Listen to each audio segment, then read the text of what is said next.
and thank you for joining us on Nationwide News on the network service of the NTA. I am Norlene Ebel Ame, and here is the news. Stakeholders in Nigeria's marine and blue economy are eagerly awaiting the implementation of the National Strategic Plan document following the successful deliberation and adoption of the draft document. Vivian Ezadife reports that the Minister of Marine and Blue Economy expressed confidence that the strategy will bolster economic growth while safeguarding the country's marine ecosystem.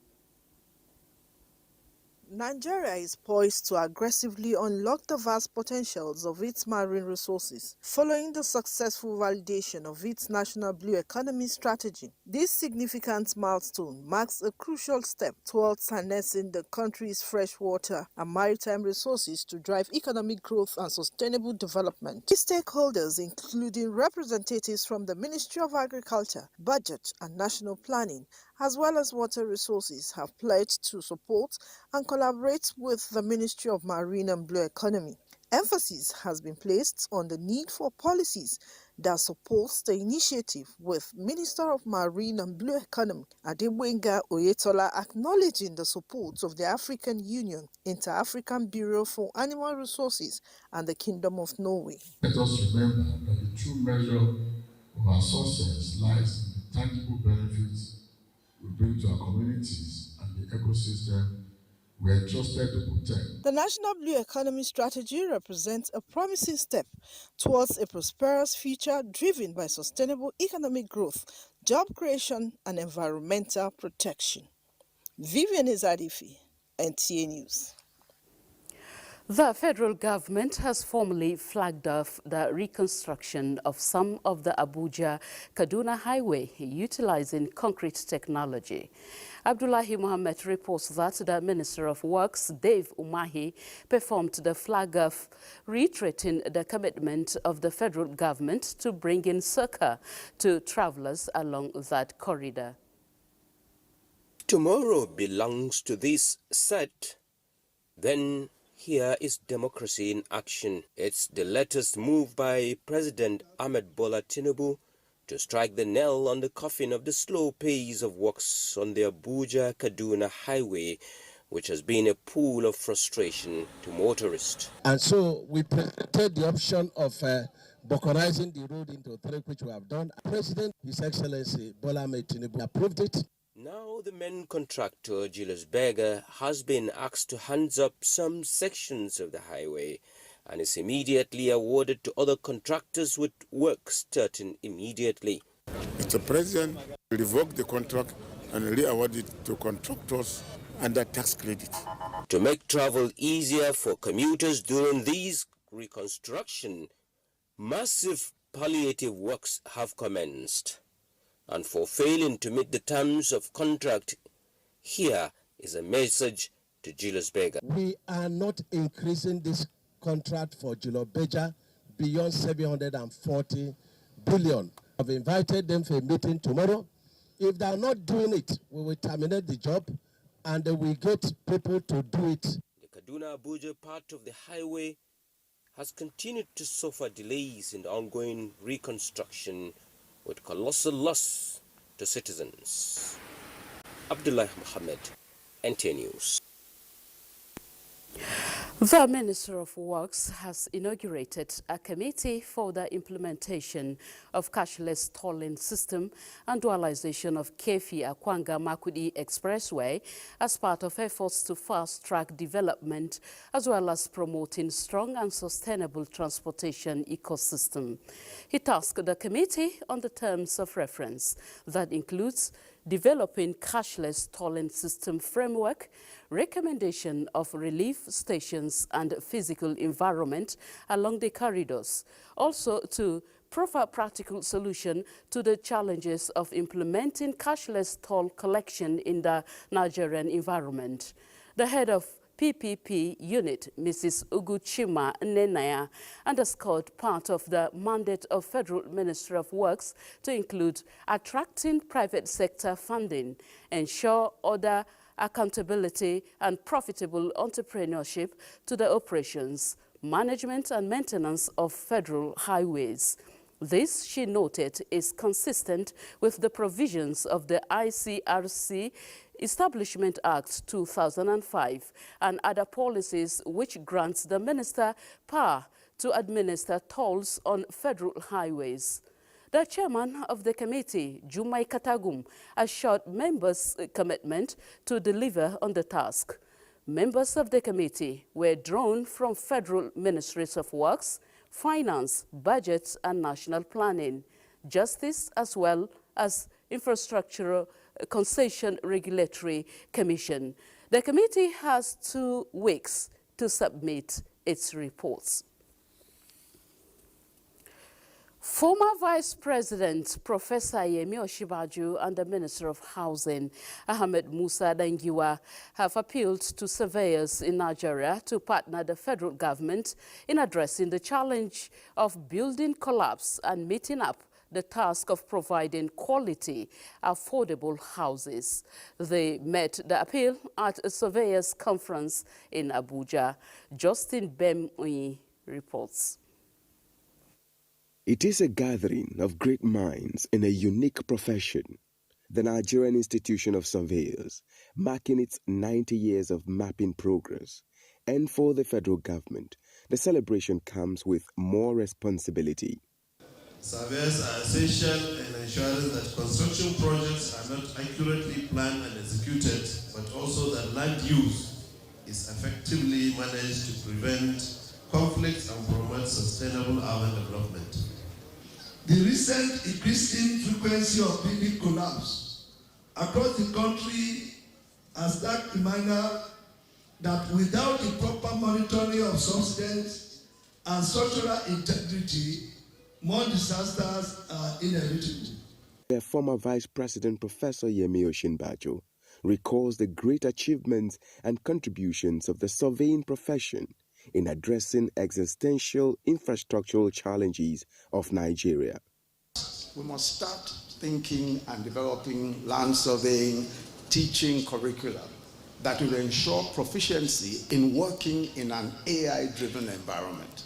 It's been 3 days of brainstorming, and what is expected of these great minds is more commitment to national development.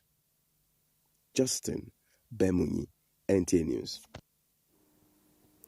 Let's take you to Jigawa State, where following the tanker explosion in Majia town, Taura local government area of Jigawa State, which claimed the lives of more than 150 people, the senator representing Jigawa Northwest Senatorial District, Senator Babangida Hussaini, has paid a condolence visit to the grieving families. During the visit, Senator Hussaini expressed deep condolence and sympathy to the bereaved families and offered prayers for the victims of the disaster.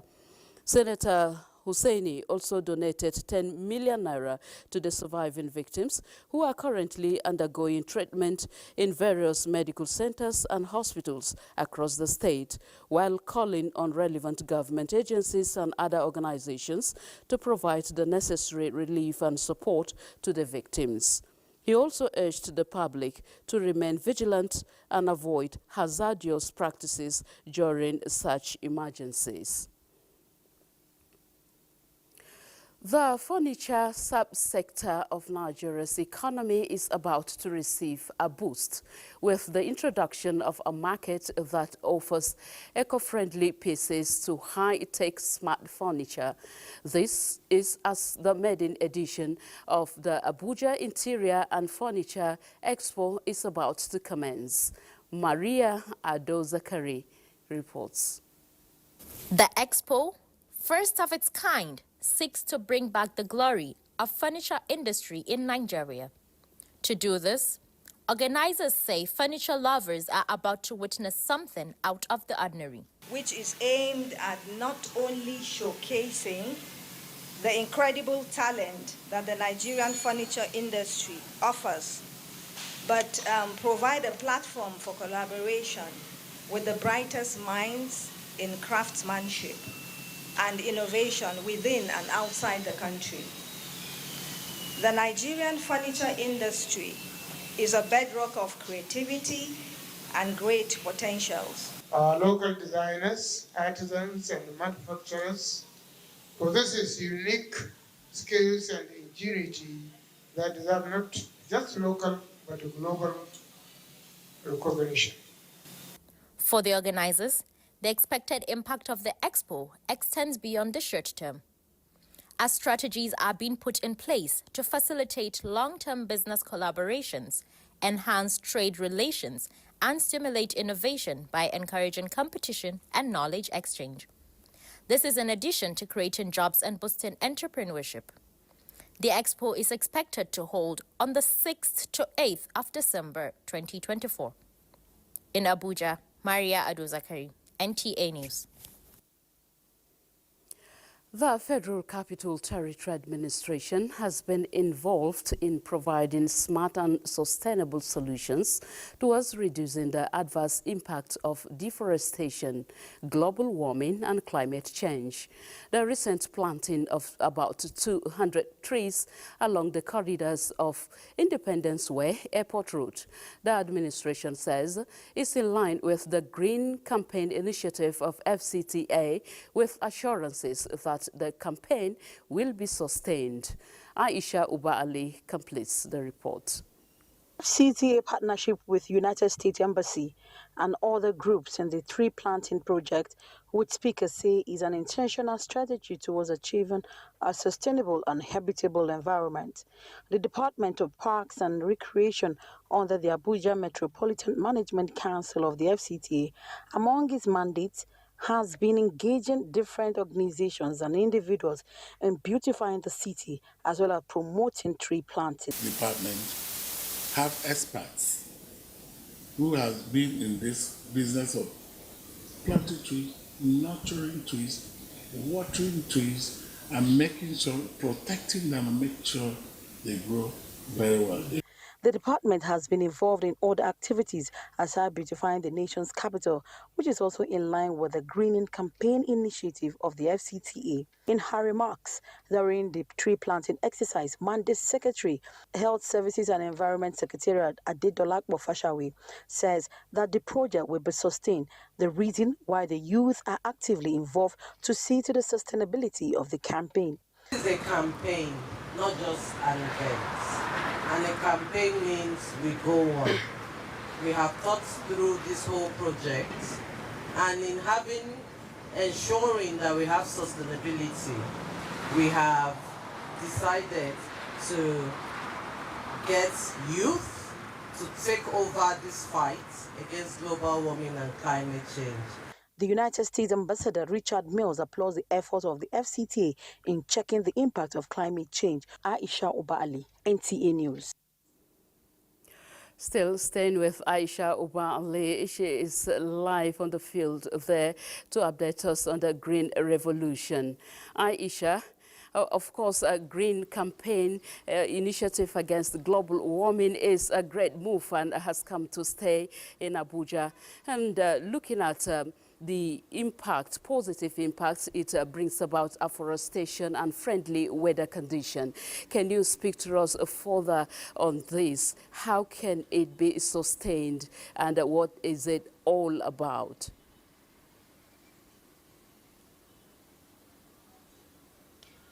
Okay, thank you, Nolene, for that introduction. And before I talk about the sustainability, I must talk about what the greening campaign of the FCTA is all about. Now, talking about global warming is a campaign, just like the name implies. There's a global action right now to check the issue of climate change and global warming. And Nigeria is not an exception. It's also keen into this campaign according to the SDG Goal 13, which is looking at climate action. Now, nationwide, different states are looking at what is peculiar to them, coining this campaign to suit their peculiarities. And also here in the FCT, there's ongoing campaign, just like the one you saw in that background report. And we remember in previous administration, we had something like OS OTP project. That's one student, one tree project initiative. And similarly, it's also happening here in the FCT. That is why you saw that activity. Here, even the NYSC here is also engaged in the tree planting project. And that's just one aspect of it. And recently, the First Lady's Pet Project, Every Home a Garden, is also part of the campaign to make the environment greener and more habitable for us. And we know what the threat of climate change is for human existence. So that is just some of the campaigns going on in the SCT. And I remember one of the medical outreach, during one of the medical outreach in Baru Area Council, where cooking gas were distributed to women, and categorically the Minister of State, Dr. Maria Mahmoud, stated that that initiative and that step was to help women to reduce the use of firewood, which is also a way of discouraging the cutting down of trees. So she stated that that initiative of distributing cooking gas to women was to help in checking climate change. So the FCTA is involved in so many campaigns to see that they check the issue of climate change and global warming. All right, commendable effort there by the FCT administration and, of course, in conjunction with other stakeholders. Thank you very much, Aisha Uba Ali, for your contribution from that end.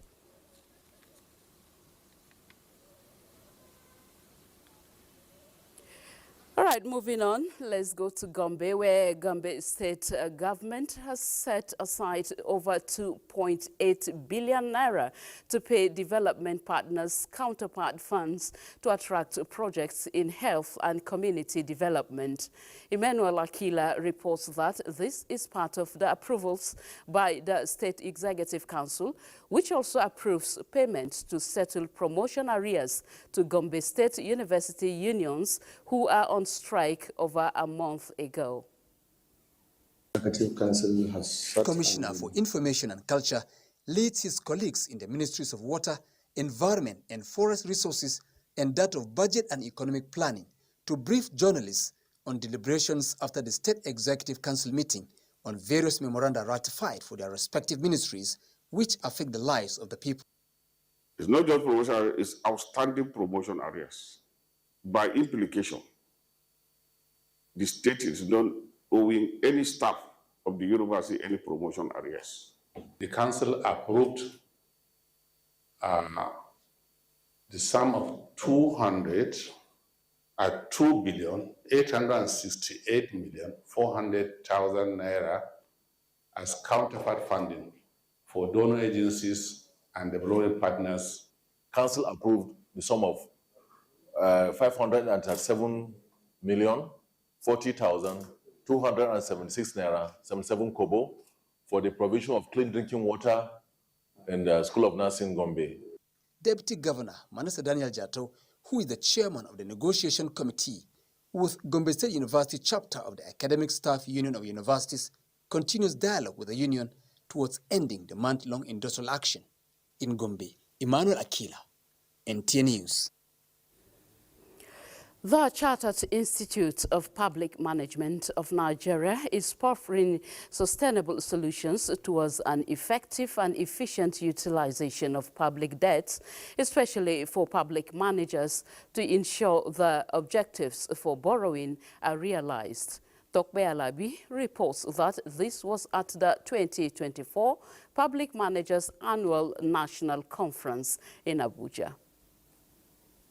Are critical to Nigeria's borrowing and at the driver's seat of public spending is financing budget deficits with foreign and domestic borrowings. With the theme of this public managers conference hinged on Nigeria's rising debt profile, how did we get it wrong? Practitioners insist excessive reliance on public debt and inappropriate management portend enormous macroeconomic risks for the country. All we want is that this country should come up again. We should realize the areas we have not done well, learn our lessons from past experiences. Areas of concern include Nigeria's infrastructure need of $100 billion annually, The 2024 budget deficit, which stood at 4.4% of the GDP, exceeding the Fiscal Responsibility Act threshold of 3% of GDP, rising debt profile of between 12.7 trillion naira in 2015 and 121 trillion naira in 2024, as well as debt servicing of 943 billion naira in 2015 to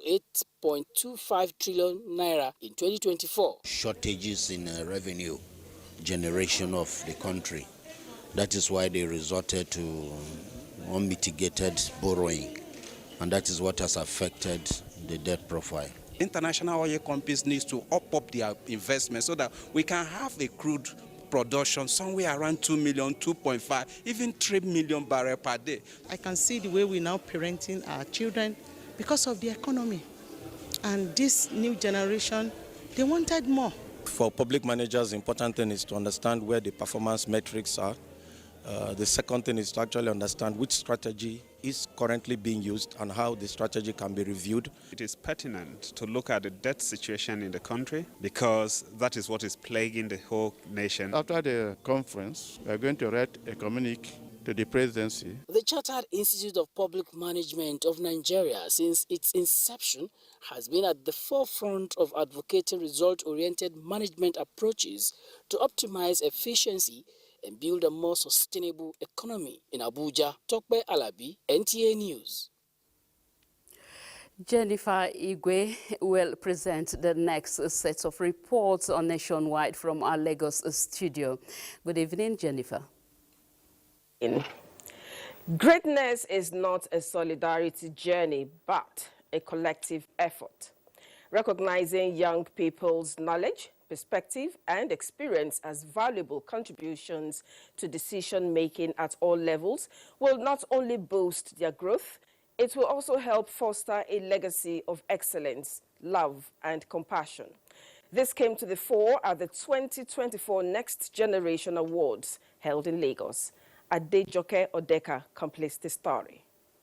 With the necessary skills to foster a culture of peace, nurture responsible global citizens, promote sustainable development, and also unlock current and future opportunities. Having recognized the importance of equipping young individuals with such skills for challenges that might be encountered in future, conveners of the Next Generation Awards 2024 say the awards will foster leadership, resilience, social responsibility, and healthy rivalry among the youths. There's a need for the next generation to unravel themselves, to be seen as important, to be appreciated. Of course, there will be challenges along the way, but focus on the goal. Just because of how you are, just because of your age, nothing stops you from being who you are. Stakeholders from various sectors, including the Director General of the Nigerian Television Authority, who was represented by the General Manager of TV Enterprise, Tunji Adekoya, emphasized the importance of media in bringing such award to the front burner so as to encourage young individuals to live up to their responsibility. It's a wonderful project. We believe so much that this is our future. Our children is our future, and we believe so much in them. Everywhere you go, whatever conversation you're having, you must reflect greatness. Youths from different schools and institutions across the country were presented with awards for their exceptional performance. In Lagos, Adejoke Odeka, NTA News. Anti-road safety, adopting latest technology in traffic management will infuse efficiency into road traffic management in the country with real-time situation reports along major routes to reduce road crashes to the barest minimum. Joel Pukbola reports that the Corps Marshal of the Federal Road Safety Corps, Shehu Mohammed, in a message at the 2024 Zonal Conference of FRSC Special Marshals, said the agency is deepening synergy with like minds to address gaps in road traffic management. The increase in human population has snowballed into an increase in vehicular movement, and Nigeria is having a fair share of this challenge. Solutions to this myriad of challenges, experts say, lie in complementing efforts of the FRSC and the special marshals with modern technology. The 2024 Zonal Conference of Special Marshal with the theme Leveraging Technology for Improved Traffic Management and Enforcement, the FRSC digitized approach. Representative of the Corps Marshal notes its apps and the success of the FRSC mobile app is a stepping stone for deeper application of technology. The National Crash Reporting Information, that is NACRIS web portal, is a user-friendly platform that enhances our ability to manage and analyze road traffic crash data, providing valuable insights that inform our strategies for improving road safety in line with world best practices.